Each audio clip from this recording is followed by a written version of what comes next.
Netzach is the seventh Sephira. It's associated with Venus and the color green. It is the Sephira of artists. So if you are making an artwork, if you are being creative in any way, then you're working in Netzach, and you need Netzach to do these things. And also, if you're going to an art exhibition, or you're listening to music, or maybe you're just dancing at home to your favorite song, you're working in Netzach because you're in an area of beauty and artwork. And sevens are definitely about beauty. Venus is about beauty and nice things, feeling safe and feeling at home. But the sevens can be a little bit of a challenge because they are about individual work. And this is individual work for the first time on the Tree of Life. In the previous Sephira, in Tiferet, that's the last Sephira where we are connected to divinity, where we really understand that we are divine. Then we travel along the path of the death card, and there is a separation there. And when we wake up in Netzach, we think that we're separate. We don't have necessarily that innate awareness of our divinity anymore, so we can feel quite alone. And this is one reason why Netzach can be tricky. If we look at the minors,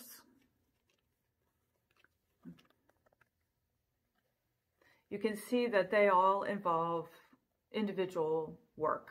So the seven of wands, that's you defending something that you've done. Sometimes this is interpreted as defending your success, but it's you can see there's a spine, I think, in the middle of the card, and there's this real forceful sense of, no, I'm staying here. I've, got my backbone. Seven of Cups is about making a choice, and no one can help you with this particular choice. You've got to make it. There are a lot of choices, and so this can actually be a nice place to be. The reason this card looks so kind of sticky and wet is that it can be kind of nice to have all those options, and it can also be confusing. Having a lot of choices can be very confusing.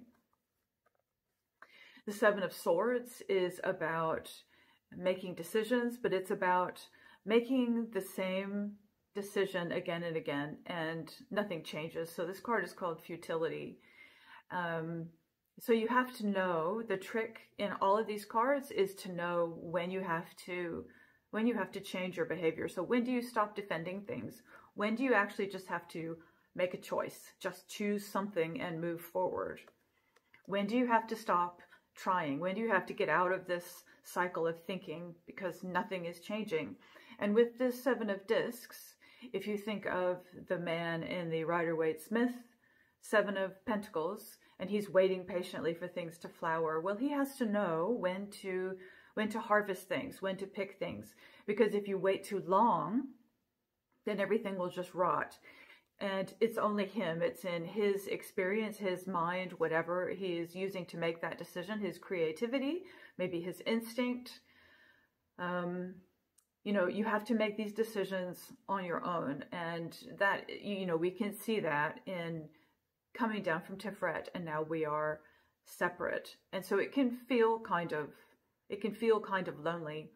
But it is, of course, also a great opportunity to do things independently. We have to learn these things on our own. We have to learn how to keep moving, when to start, when to stop, when to change. The major arcana that I associate with Netzach is the Chariot, number 7. And of course, this makes sense. The Chariot is interpreted as, carrying on forward, success through just, keeping going, being steady about your decisions and your directions. Choose a direction and go in that direction.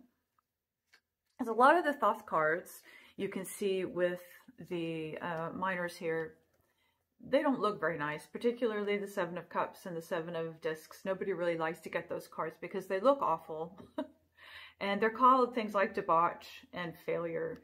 So the way I interpret these in the Thoth Tarot is I interpret them as warnings about what can happen if you don't deal with whatever the situation is. These are, they're not predictive.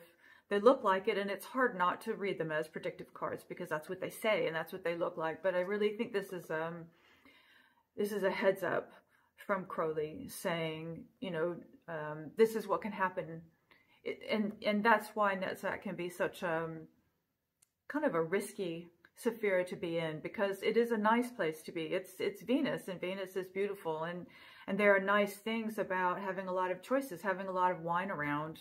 There are nice things about being assertive and standing your ground. There are nice things about working through things slowly and having the patience to watch things bloom, but you have to know when enough is enough. And the other major arcana that I think about when I associate major arcana with Netzach is the Tower. And the first reason I do this is that the Tower is 16, and if you add 1 plus 6, you get 7. Another reason is that the Tower is connected to Netzach. It actually touches Netzach. It connects it to Hoj, which is Sephira 8. And here you have breaking out of the way that you used to do things, changing all the rules, breaking down the walls. And this is what happens in Netzach, because we're coming out of Tiferet. And then sometimes it's the first time you have to make decisions on your own. You have to change the way you do things. And there is an association with the Tower and Venus. If you look closely at this card, you might be able to see that there is a dove there. Try to get the light off of it. There we go. There's the dove at the top. And so, and there's also some more esoteric, sort of mystical associations with Venus here. So you can look those up if you're interested.